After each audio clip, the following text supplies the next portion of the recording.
Hello everyone, welcome back to YouTube channel Neeraja designer. So ఈ video అయితే top ఎలా stitch చేసుకోవాలి, లైక్ కట్ టాప్ ఎలా స్టిచ్ చేసుకోవాలి అండ్ కట్ చేసుకోవాలి అన్నది పెడతాను. సో ఫస్ట్ అయితే నేను హ్యాండ్స్ కటింగ్ చేస్తున్నా. సో ఇక్కడ నేనైతే క్లాత్ని ఇట్లా 4 ఫోల్డ్స్ చేసుకున్నా హ్యాండ్స్ కటింగ్ కోసం. సో ఈ 4 ఫోల్డ్స్ చేసుకున్న క్లాత్ పైన నా రిఫరెన్స్ డ్రెస్ హ్యాండ్ అయితే ప్లేస్ చేసి హ్యాండ్ది అయితే ప్లేస్ చేసుకుంటున్నా. సో ఇక్కడైతే నేను ఏం కొలతలు అవి ఏం తీసుకోవట్లేదు, జస్ట్ రిఫరెన్స్ డ్రెస్ యూజ్ చేసే నేను ఇక్కడ మార్కింగ్ అండ్ స్టిచ్చింగ్ అన్నది చేస్తా. సో ఫస్ట్ అయితే నేను హ్యాండ్స్ సైడ్ పార్ట్ కుట్లేసుకునే పార్ట్ అయితే ఓపెన్ సైడ్ పెట్టుకొని మార్కింగ్ అయితే చేసుకోవాలి. సో దీని పక్కన 2 ఇంచెస్ ఎక్స్ట్రా కూడా మార్క్ చేసుకొని మనం జాయిన్ చేసేసుకోవాలి. సో నెక్స్ట్ అయితే నేను ఆర్మ్ హోల్డ్ది కూడా మార్క్ చేసుకుంటున్నా. సో ఇక్కడ నేను తీసుకున్న ఆర్మ్ హోల్డ్కి ఒక 1/2 ఇంచ్ ఎక్స్ట్రా దగ్గర మార్కింగ్ అన్నది చేసుకున్నా. ఆ 1/2 ఇంచ్ కిందకి మార్క్ చేసుకున్నా కదా, సో అక్కడ నుండి నేను కర్వ్ అన్నది డ్రా చేసుకుంటున్నా. ఈ లైన్ నుండి, ఈ మార్క్ చేసుకున్న లైన్ నుంచి నేను ఆర్మ్ హోల్డ్ కర్వ్ అన్నది తీసుకున్నా. ఈ కర్వ్ తీసుకున్నాక హ్యాండ్స్ కటింగ్ అయితే చేసేయాలి. ఇప్పుడు నాకు ఓవరాల్ మార్కింగ్ అయిపోయింది కదా, ఇప్పుడైతే నేను హ్యాండ్స్ కటింగ్ అయితే చేస్తున్నా. సో చాలా ఈజీగా అయిపోతుంది. వితిన్ 2 to 3 మినిట్స్లో మీరు హ్యాండ్స్ కటింగ్ అయితే 3 మినిట్స్ కూడా పట్టదు, 2 మినిట్స్లో హ్యాండ్స్ కటింగ్ అయితే అయిపోతుంది. మార్కింగ్ చేసుకున్నాక మనం ఇట్లా రిఫరెన్స్ డ్రెస్ తీసుకుంటే. సో నెక్స్ట్ అయితే మనం బాడీ పార్ట్ కటింగ్కి వెళ్ళాలి. ఫస్ట్ అయితే నేను బ్యాక్ నెక్ది ఇక్కడ 1/2 ఇంచ్ ఎక్స్ట్రా వదులుకొని మార్కింగ్ అయితే చేస్తున్నా. సో మనకి నెక్కి మళ్ళీ స్టిచ్చింగ్ కోసం కావాలి కాబట్టి సో ఇక్కడ నేను 1/2 ఇంచ్ ఎక్స్ట్రా మార్క్ చేసినాక, సో ఇప్పుడైతే ఇక్కడ నేను హ్యాండ్ పెట్టి కూడా చూపిస్తున్నా. మన షోల్డర్ లెంత్కి కూడా 1/2 ఇంచ్ ఎక్స్ట్రా తీసుకొనే నేను మార్కింగ్ చేస్తున్నా షోల్డర్ దగ్గర. సో ఇక్కడ ఆర్మ్ హోల్ దగ్గర కూడా, shoulder and arm whole join అయ్యే దగ్గర కూడా నేను మళ్ళీ 1/2 ఇంచ్ ఎక్స్ట్రా మార్కింగ్ చేసుకుంటున్నా.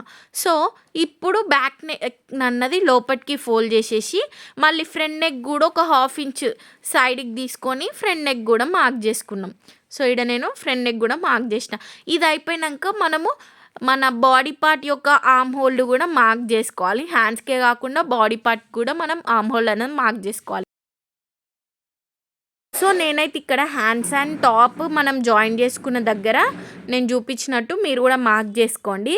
సో ఇప్పుడు ఈ జాయింట్కి నుంచి మన షోల్డర్ కార్నర్ దగ్గర నుండి ఇక్కడ నేను ఆర్మ్ హోల్డ్ అయితే మార్క్ అయితే వేసుకుంటున్నా.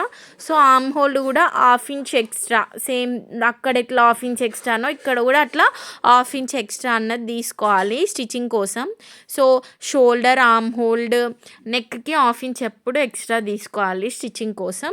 సో నెక్స్ట్ అయితే నా బాడీ సైడ్ విడ్త్ అయితే నేను ఇక్కడ మార్క్ చేసుకుంటున్నా. ఇది మన ఆర్మ్ హోల్డ్ చంక డౌన్ నుండి కట్ వరకు నేనైతే ఫస్ట్ మార్క్ చేసుకున్నా. సో దాని తర్వాత 2 ఇంచెస్ ఎక్స్ట్రా అన్నది స్టిచ్చింగ్ కోసం మళ్ళీ మార్క్ చేసుకున్నా. మన ఎగ్జాక్ట్ బాడీ సైజు దానికి మళ్ళీ ఒక 2 ఇంచెస్ ఎక్స్ట్రా స్టిచ్చింగ్ కోసం. సో ఇది అయిపోయాక కట్ కింద ఉంటుంది కదా మనకు టాప్, అక్కడ 1 ఇంచ్ ఎక్స్ట్రా నేను మార్కింగ్ ఆ లెంత్ అన్నది మార్క్ చేసుకున్నా. కట్ కిందదైతే 1 ఇంచ్ ఎక్స్ట్రా తీసుకున్నా స్టిచ్చింగ్ ఫోల్డ్ చేసి స్టిచ్ చేసుకోవడం కోసం. సో ఇది అయిపోయాక ఫస్ట్ అయితే బ్యాక్ నెక్ నేను ఇక్కడ కట్ చేసుకుంటున్నా. బ్యాక్ నెక్ కట్ చేసుకొని shoulder, arm hold and side length అంతా ఓవరాల్ కటింగ్ అయితే అయిపోతుంది. ఈ కటింగ్ అయిపోయాక మనము క్లాత్ అయితే 2 పార్ట్స్గా సపరేట్ చేసేస్తాము, ఫ్రంట్ది బ్యాక్దని. సో ఫ్రంట్ నెక్ అయితే అట్లా సపరేట్ చేసినాకనే కట్ చేసుకోవాలి front neck, because back neck కొంచెం డీప్ తక్కువ ఉంటుంది, ఫ్రంట్ నెక్ డీప్ అన్నది ఎక్కువ ఉంటుంది కాబట్టి. సో నేను ఇక్కడ మీకు చూపిస్తున్నా కదా, ఇది కటింగ్ అయిపోయాక సో ఓవరాల్ కట్ చేసుకొని ఇట్లా నేను కింద కూడా కట్ చేసుకుంటున్నా క్లాత్ ఈవెన్గా రావడం కోసం స్టిచ్చింగ్ చేసేటప్పుడు కానీ ఎక్కువ తక్కువలు ఉండకుండా. సో ఇది అయిపోయాక దేనికి ఫ్రంట్కి బ్యాక్కి సపరేట్ చేసేసి, సో ఇక్కడైతే నేను ఫస్ట్ ఫ్రంట్ నెక్ కటింగ్ కోసం ఆల్రెడీ కట్ చేసేసుకున్నా.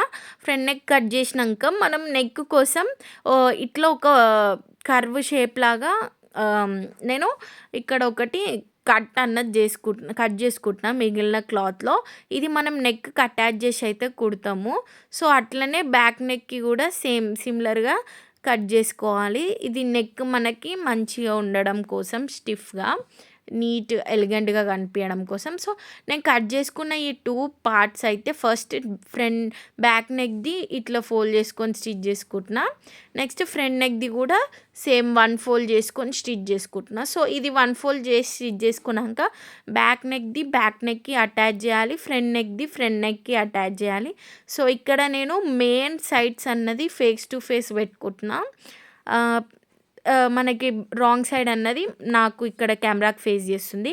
ఇట్లా ఫేస్ చేసుకొని స్టిచ్ చేసుకున్నాక కట్స్ పెట్టుకోవాలి. నెక్కి కట్స్ పెట్టుకొని లైక్ ఇన్సైడ్ ఫోల్డ్ చేసుకొని ఇక్కడ మనం స్టిచ్చింగ్ అయితే వేసుకోవాలి. లైక్ ఏదైతే మనకి రాంగ్ సైడ్ ఉంటుందో అటు సైడ్ అదాన్ని ఫోల్డ్ చేసుకొని స్టిచ్చింగ్ చేస్తున్నాను నేను ఇక్కడ. సో మళ్ళీ ఇప్పుడు దీన్ని ఫ్రంట్ సైడ్ తిప్పుకొని ఆ స్టిచ్చింగ్ పైన పక్కనే ఇంకొంచెం డిస్టెన్స్లో ఇంకొక స్టిచ్చింగ్ అయితే వేసుకోవాలి. ఇట్లా వేసుకుంటే నెక్ అన్నది ఎలిగెంట్గా కనిపిస్తుంది. సో సిమిలర్గా ఫ్రంట్ నెక్కి కూడా ఫస్ట్ మనకి main clothes face to face ఉండాలి.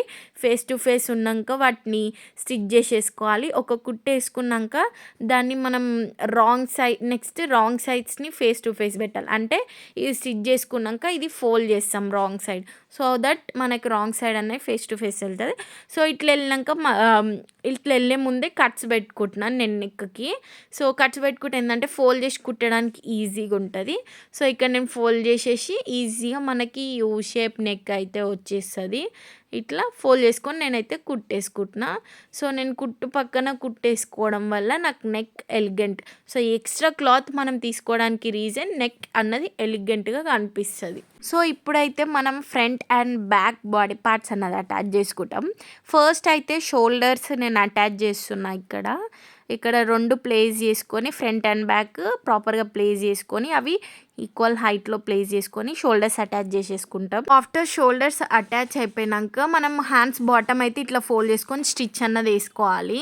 సో 2 హ్యాండ్స్కి ఆ స్టిచ్ వేసుకున్నాక ఇప్పుడు హ్యాండ్స్ ఆర్మ్ హోల్ అండ్ మన టాప్ యొక్క ఆర్మ్ హోల్డ్ అన్నది ఇక్కడ నేను స్టిచ్ చేసుకుంటున్నా. సో 2 సైడ్స్ నేను హ్యాండ్స్ అయితే అటాచ్ చేసేసా. ఇక్కడైతే మనం ఆర్మ్ హోల్డ్ కట్ చేసి లైక్ మార్కింగ్ చేసుకొని కట్ చేసుకున్నామో బాడీది అండ్ హ్యాండ్స్ది, అక్కడ మనం హ్యాండ్స్ అండ్ బాడీ అన్నది అటాచ్ చేస్తాము. అటాచ్ చేసేటప్పుడు అయితే ప్రాపర్గా సెట్ చేసుకొని అటాచ్ చేయాలి. అప్పుడే నీట్గా వస్తుంది మనకి ఆర్మ్ హోల్డ్ లైక్ కర్వ్ అన్నది కానీ మనకి హ్యాండ్స్ అండ్ డ్రెస్ అన్నది కూడా నీట్గా కనిపిస్తుంది. సో ఇది అయిపోయినాక అయితే నేను కట్ మార్క్ చేసుకున్నా కదా, అక్కడ కట్ దగ్గర రఫ్ వేసుకొని అక్కడ నుండి డైరెక్ట్ హ్యాండ్స్ వరకు అయితే ఫస్ట్ ఇట్లా సింగిల్ స్టిచ్ అన్నది వేసుకుంటున్నాం. సో ఈ స్టిచ్ వేసుకున్నాక లాస్ట్ హ్యాండ్స్ బాటమ్ దగ్గర మళ్ళీ రఫ్ వేసుకోవాలి.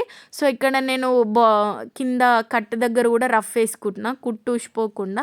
సో అట్లా 2-3 స్టిచెస్ అన్నది వేసుకోవాలి మనము. రైట్ సైడ్ అయినా కానీ లెఫ్ట్ సైడ్ అయినా కానీ 2-3 స్టిచెస్ అన్నది వేసేసుకోవాలి. సో అట్లా నేను 2 సైడ్స్ అయితే స్టిచ్చింగ్ అన్నది వేసుకున్నా. సో ఈ స్టిచ్చింగ్ అయిపోయినాక సైడ్స్ పార్ట్ అయితే మనము 2 ఫోల్డ్స్ 1 ఇంచ్ తీసుకున్నాం కదా, ఆ 1 ఇంచ్లో 2 ఫోల్డ్స్ చేసి నేను ఇట్లా కుట్టినాక కట్ దగ్గర అయితే ఇక్కడ ఫస్ట్ ఇంకో సైడ్ది కూడా ఇట్లా 2 ఫోల్డ్స్ చేసుకొని ఆ తర్వాత రెండిటికి కట్ దగ్గర రఫ్ వేసుకున్నాక అట్లా కింది వరకు మనం ఇంకో సైడ్ కూడా ఫోల్డ్ చేసుకొని స్టిచ్ చేసుకోవాలి. సో ఇది అయిపోయినాక బాటమ్ కూడా మనం ఇట్లా 2 ఫోల్డ్స్ చేసుకొని స్టిచ్చింగ్ అయితే వేసుకోవాలి. నేను ఇక్కడ బాటమ్ కూడా అట్లనే స్టిచ్ చేసుకుంటాను. అట్లా ఒక సైడ్ అయిపోయినాక ఇంకో సైడ్ కూడా సిమిలర్గా రిపీట్ చేయాలి. సో ఇంకో సైడ్ కూడా నేను మళ్ళీ సైడ్ పార్ట్ కన్నది ఇట్లా 2 ఫోల్డ్స్ చేసుకొని స్టిచ్చింగ్ చేసుకుంటున్నా. సో ఈ స్టిచ్చింగ్ పై వరకు కట్ వరకు వస్తుంది. కట్ దగ్గర మళ్ళీ మనము ఇట్లా ఇంకో సైడ్ కూడా 2 ఫోల్డ్స్ వేసుకున్నాక ఆడ కట్టు అన్నది రఫ్ వేసుకోవాలి. 2 మనకి ఎక్కడైతే అటు సైడ్ ఇటు సైడ్ స్టిచ్ చేసాం కదా అక్కడ కట్ దగ్గర మళ్ళీ రఫ్ వేసుకొని కిందది సేమ్ 2 ఫోల్డ్స్ వేసుకొని కుట్టుకోవాలి. అట్లా ఇంకో సైడ్ కూడా బాటమ్ ఉంటుంది కాబట్టి ఆ బాటమ్ కూడా ఇట్లా 2 ఫోల్డ్స్ వేసుకొని అయితే నేను ఇక్కడ స్టిచ్ చేసుకున్నా. సో ఇట్లా వేసి అయితే మన డ్రెస్ స్టిచ్చింగ్ అయితే టాప్ అయితే అయిపోతుంది. వితిన్ 15 మినిట్స్లో మనకి డ్రెస్ స్టిచ్చింగ్ అయితే అయిపోతుంది. నేను ఇక్కడ చూపిస్తున్నాను కదా, ఇక్కడ ఇది కట్ దగ్గర నేను ఇటు ఎట్లా ఫోల్డ్ చేసుకున్నానో తెలుస్తుంది. ఇది అయిపోయినాక అయితే మళ్ళీ హ్యాండ్స్కి 2-3 స్టిచ్చింగ్స్ సైడ్కి ఒకవేళ టైట్ అయినా మళ్ళీ కుట్టిప్పుకొని ఏసుకోవడానికి ఉండేలాగా మళ్ళీ స్టిచ్చింగ్ అయితే ఏసుకుంటున్నా ఈడ. సో, మన ఛానల్‌లో అయితే డిఫరెంట్ కంటెంట్ అయితే ఉంది. వీడియో అయితే స్కిప్ చేయకుండా చూడండి. అప్పుడే మీకు ప్రతి ఒక్క ఎలిమెంట్ అన్నది అర్థమైతది. సో, మీరు కూడా ఈజీగా స్టిచ్ చేసుకోవచ్చు. అండ్ నేను ఇప్పుడు లాస్ట్‌లో అయితే ఫోటో కూడా యాడ్ చేస్తున్నా. ఫైనల్ అవుట్‌పుట్ ఎలా వచ్చిందన్నది. మన ఛానల్‌లో అయితే డిఫరెంట్ కంటెంట్ అయితే ఉంది. మీరెళ్లి చూడండి. ఫర్ ష్యూర్ మీకు నచ్చుతది. సో, మీరు ఇంకేదైనా కంటెంట్ లైక్ కోరుకుంటే కమెంట్ బాక్స్‌లో కమెంట్ చేయండి. ఫర్ ష్యూర్ పోస్ట్ చేస్తా. So, do like, share, subscribe our YouTube channel. Thank you everyone.